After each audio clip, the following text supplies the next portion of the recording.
guys, balik lagi di channel aku, Indria FNT. Nah, kali ini aku mau ngebahas mengenai seleksi rekrutmen di BNI Live. Dari tahap lulus seleksi administrasi, terus tahapan berkas, tahapan wawancara, dan tahapan psikotes, terakhir itu training, dan masih banyak tahapan-tahapan lain yang ada di BNI Live. Jadi kalian tetap stay tune di YouTube ini. Oke. Mengenai BNI Live, kalian udah pada tahu belum apa itu BNI Live? BNI Live itu yang menawarkan produk asuransi di BNI. Kalian pernah nggak pergi ke bank BNI dan lihat ada satu meja, ada tuh bagian CS-nya, bagian teller, dan ada satu ruangan atau satu meja gitu yang memang ada petugas dari pihak BNI-nya di sana duduk, dan dia pakaiannya itu beda dari kayak CS atau tellernya. Nah, itu dia adalah petugas dari BNI Live-nya. Ini aku ceritain mengenai pengalaman aku ya guys. Kalau di pengalaman aku dulu, itu seleksinya pakai aplikasi yang namanya Linkel. Kalian pasti udah banyak tahu lah ya tentang Linkel. Gimana sih bacaannya, aku kurang paham, cuman pokoknya kayak gini bentuk aplikasinya. Nah, kalian udah tahu itulah ya, aku bacanya itu kurang bisa. Mohon dimaklumin aja. Balik lagi ke topik ya.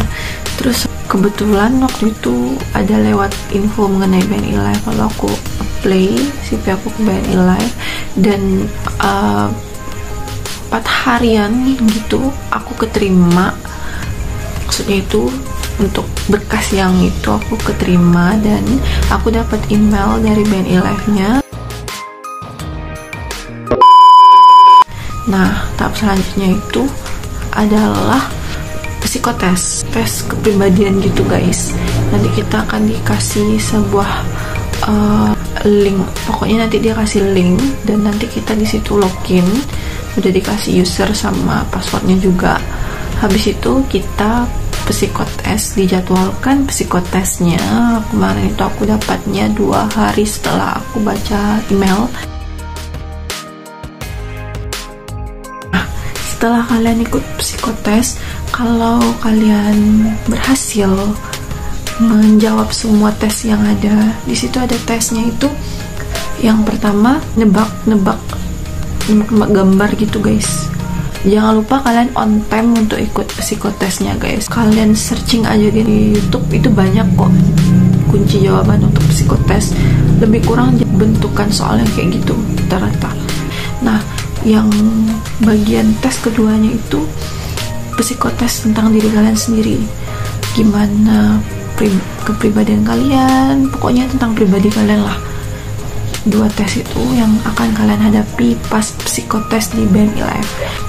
Nanti setelah saya menjawab 2 tahapan psikotes tadi, kalian akan dapatkan pengumuman selamat Anda lulus, kalau Anda dinyatakan lulus gitu. Nah, setelah selesai tesnya dan kalian dinyatakan lulus, kalian tinggal nunggu email. Nah, setelah email masuk, itu kalian akan diarahkan untuk buat video perkenalan diri ya, seperti kalian diwawancara. Karena waktu itu aku ikutnya waktu masih ada koronces, kalian paham gak ya, ada masa-masa kayak gitu. Aku ikut tesnya, dia itu kita disuruh mengunggah video dan CV itu ke dalam link yang kalian ikut psikotes tadi. Link itu masih berfungsi guys, jadi nggak dipakai sekali doang, nggak dipakai lagi habis kalian psikotes. Nah, website, katakanlah website lah ya guys, bukan link, website. Nah, setelah kalian buat video dan setelah CV kalian selesai, kalian unggah ke website tadi itu memakai, kalau untuk CV itu PDF, kalau untuk video itu bisa ngirim link YouTube kalian sendiri, berarti videonya kalian upload di YouTube dan link dari YouTube kalian masukin ke website Band11 tadi, atau kalian masukin ke Google Drive video yang kalian buat tadi dan ambil linknya, lalu kalian pindahin ke website dari Band11 tadi, begitu guys. Nah, setelah selesai barulah kalian kalau kalian memang benar-benar dinyatakan lulus, masuk ke tahap wawancara. Bisa melalui telepon wawancaranya, atau melalui Zoom, atau mungkin tatap muka. Itu terserah dari perusahaan, pertanyaan yang ditanyain di sana. Yang aku masih ingat ya, yang pastinya itu pertama, kalau kalian wawancaranya face to face, lebih enak kan kalau menurut aku wawancara itu ya face to face guys, kalau aku pribadi. Nah, waktu itu kebetulan aku wawancaranya setelah aku di interview lewat telepon, aku balik lagi untuk wawancara face to face waktu itu dari pihak Band11 nya. Pergilah aku ke sana dan aku wawancara. Waktu itu aku ditanyain, disuruh perkenalkan diri yang pasti. Habis itu disuruh menjelaskan pengalaman kita, organisasi yang pernah kita ikuti, nama dan sebagainya. Pokoknya itu yang umum untuk seleksi wawancara pekerjaan lah guys. Nah, setelah aku menjelaskan tentang diri aku tadi, yang aku masih inget itu aku disuruh ngejual produk. Katakanlah waktu itu aku disuruh sama tuh bapak ngepromosin HP aku.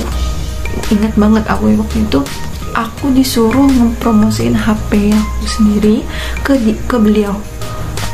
Nah, pas waktu itu jujur aku bingung banget, baru pertama disuruh ngejual produk depan orangnya langsung gitu kan. Jadi aku keluarin aja skill aku yang masih pas-pasan itu guys.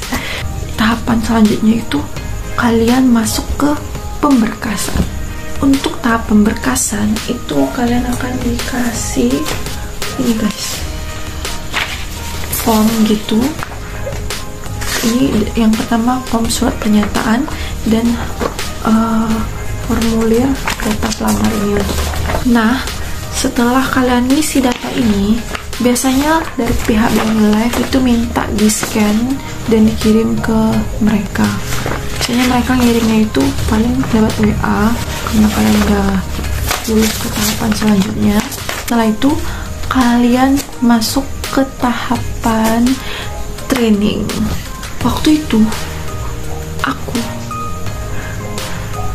cuman sampai di tahapan training. Nyesek nggak sih?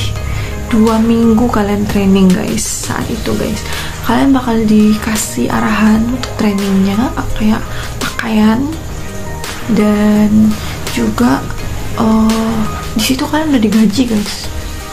Pas tahapan itunya, gajinya itu pas training itu per hari hitungannya. Kalau di aku dulu trainingnya itu dihargai 200-an, aku lupa, pokoknya sekitaran itu untuk per hari.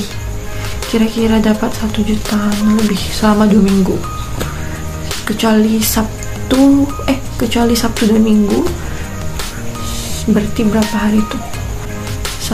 Di 10 hari, 10 kali 2 ya 1 juta ya, sekitaran itulah guys. Kalau di dalam masa training itu kalian bakal dikasih beberapa pelajaran mengenai Band11 tersebut, kayak produk-produknya. Kalian bakal dikenalin produk-produk dari Band11 nya, kayak asuransi ini, asuransi itu, kayak gitulah ya. Nah, habis itu ada ujiannya juga guys per minggu. Minggu pertama itu ada ujian di hari Jumat, dan minggu kedua di hari Jumat final kelulusan kita lulus atau enggak. Dan kalian ini juga penting juga kalian harus tahu guys, itu untuk tahap ujiannya itu, karena waktu itu aku dikenanya itu ya di tahap ujiannya. Dan pengalaman yang aku dapat pas kalian di seleksi akhir, walaupun nilai kalian bagus di training, kalian rajin ngebuat tugas, kalian rajin ikut yang disuruh coachnya, itu belum tentu kalian bakal lulus juga guys. Karena nanti yang bakalan nentuin kita lulus atau enggaknya itu user tadi. Kita nanti akan diarahkan itu ke usernya, itu kayak leader kita lah jatuhnya. Istilah leadernya itu SM guys kalau di BNI. Dan ASM sama RBM. Wilayah aku itu yang wawancarain itu 2 orang, ASM dan RBM.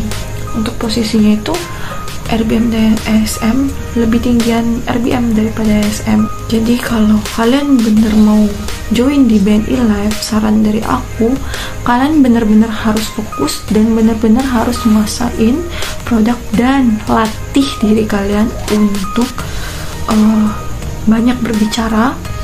Nanti kalian bakal diajarin juga di training tahapan berbicaranya, gimana cara face kita ke nasabah gitu. Kalian harus benar kuasai. Supaya apa? Supaya nanti pas kalian ujian di user, kalian nggak kena, kalian bakalan lulus. Nah, itu tadi dia penjelasan dari aku mengenai sistem rekrutmen di BNI Live. Semoga ngebantu banget buat kalian yang pengen masuk kerja, yang baru tamat kuliah dan bingung juga mau masuk kerja kemana. Silahkan coba join di BNI Live. Dan sekian dulu video dari aku, semoga bermanfaat buat kalian semua. Kalau aku ada salah kata atau ucapan, aku mohon maaf. Akhir kata, assalamualaikum warahmatullahi wabarakatuh.